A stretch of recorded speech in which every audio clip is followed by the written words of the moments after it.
Para entendermos a história da arte egípcia, precisamos voltar aproximadamente 3.100 anos antes de Cristo. Os primeiros habitantes do Egito estabeleceram-se às margens do rio Nilo, fugindo do deserto.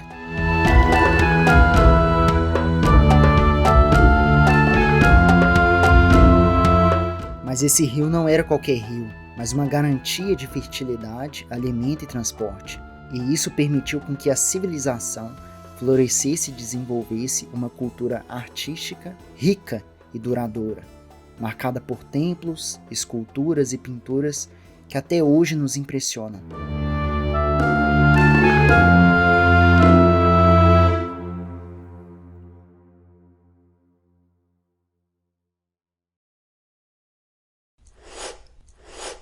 Como em qualquer civilização, há hierarquias sociais e políticas nelas, sendo o faraó o líder supremo. A palavra faraó significa grande casa, referência aos templos monumentais que viviam. Acreditava-se que eles tinham um poder teocrático e hereditário. Todos viam esses homens como divindades e o poder era passado de pai para filho. Um exemplo clássico disso é o faraó Ramsés, cujo nome significa filho de Ra, a divindade do sol, mostrando a forte ligação entre realeza e religião na sociedade egípcia. Foi nesse cenário de riqueza e religiosidade que a arte egípcia começou a se desenvolver, refletindo tanto a fé quanto o poder de seus governantes. A arte egípcia era profundamente ligada à religiosidade e à crença na vida após a morte. Os egípcios acreditavam que a alma era imortal e que o corpo físico deveria ser preservado para garantir a continuidade da existência no além. E é por isso que aconteciam as práticas, como a mumificação e a construção de monumentos funerários, como as pirâmides. Além disso, o faraó contratava artistas para desenhar e pintar nas paredes das pirâmides, que viriam a ser seus túmulos. Essas pinturas detalhavam a vida deles e seu entorno, de modo que essa arte registra parte da história do Egito. Nessa sociedade, a arte era produzida de forma padronizada e não dava espaço para a criatividade.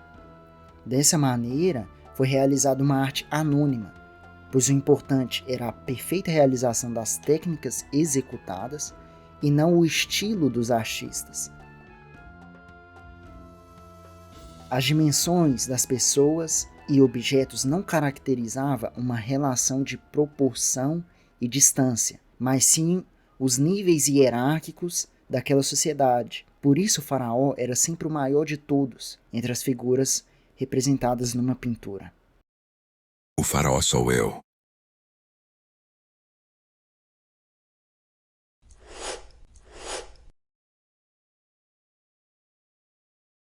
A todas as grandes pirâmides do Egito! Uau! Cara, isso é a coisa mais legal que eu já vi. A gente vai entrar nas tumbas de antigos faraós. Então a gente vai começar nesse instante. Venham comigo, rapazes. Isso vai ser divertido. Isso é muito bonito. Eu quero começar 5 da manhã, então descansem bem. Essas pirâmides eram tão avançadas para a época que alguns acreditam que elas são anteriores à civilização egípcia. E outros até falam... Quantas características principais são? A ausência de 3 dimensões, a altura, largura e profundidade, a ausência de sombra e a utilização de cores convencionais.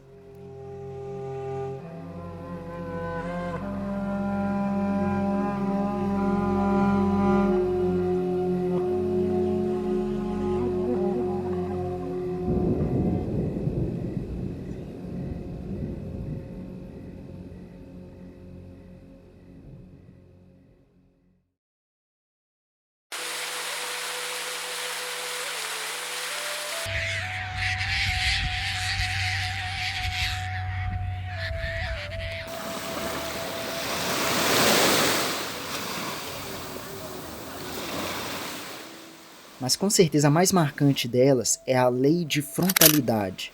Essa regra determinava que o tronco das pessoas deveria ser representado de frente, enquanto a cabeça, perna e os pés exibidos de perfil. Os olhos também são retratados de frente.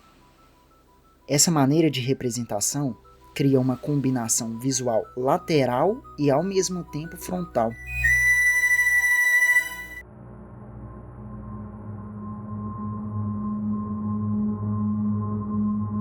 Para deixar tudo mais claro, darei 2 exemplos bem legais que explica toda a arte numa pintura só. Essa pintura foi feita por inteligência artificial, apenas para entendermos melhor.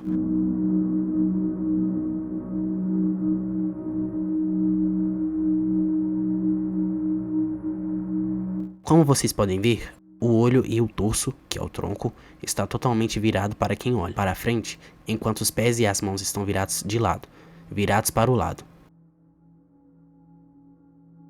Isso passa uma sensação de que ele estivesse se contorcendo.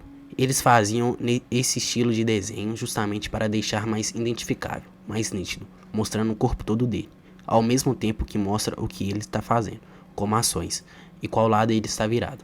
Além disso, o fato de ele estar sentado nessa coisa, normalmente grande em proporção, passa a sensação de grandeza, fazendo ele ser o mais destacado da pintura, deixando claro quem ele é, ou seja, o faraó. Um outro exemplo, e talvez seja o mais legal, é o do Jardim Nebamu. Quando os egípcios desenharam esse jardim, eles tinham que ter em mente qual ângulo eles tinham que focalizar, pois se o jardim fosse desenhado de frente, ficaria um desenho incompleto, e se fosse de cima, ficaria totalmente estranho para se visualizar. Então eles desenharam o tanque como se fosse visto de cima, mas os animais e as árvores sendo desenhados de lado, deixando bem claro como era o jardim. Olha essa outra imagem. Dá pra ver o tamanho e a extensão do jardim, como se eu estivesse vendo ele de cima ou em um mapa, mas você também consegue ver as árvores de frente e os monumentos de forma clara e objetiva.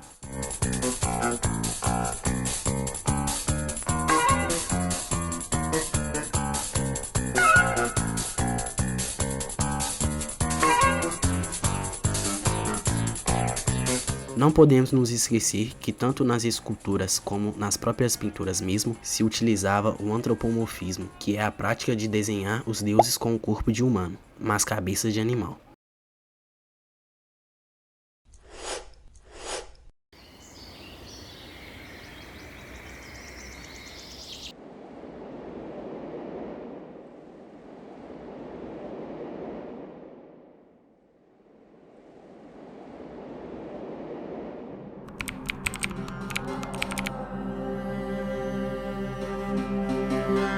Localizado ao lado das pirâmides de Gizé. Sua função era proteger os túmulos reais e guardar o caminho para o mundo dos mortos.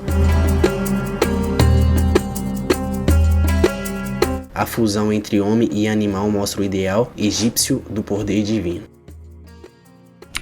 Essa cena aparece no famoso Livro dos Mortos, conjunto de papiros com orações e ilustrações que guiavam o falecido no além. No tribunal de Osíris, o deus da vida após a morte julga a alma do corpo. O coração é pesado em uma balança diante da deusa Mate, verdade e justiça. Se o coração for puro, o morto é aceito no reino eterno de Osíris.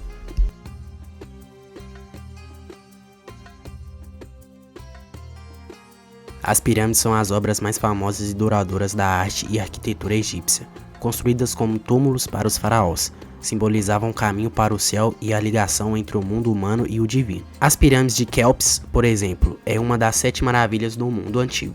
Sua forma triangular representava os raios do sol, ligando o faraó ao deus Ra. Essas construções revelam o domínio dos egípcios sobre engenharia, matemática e religião.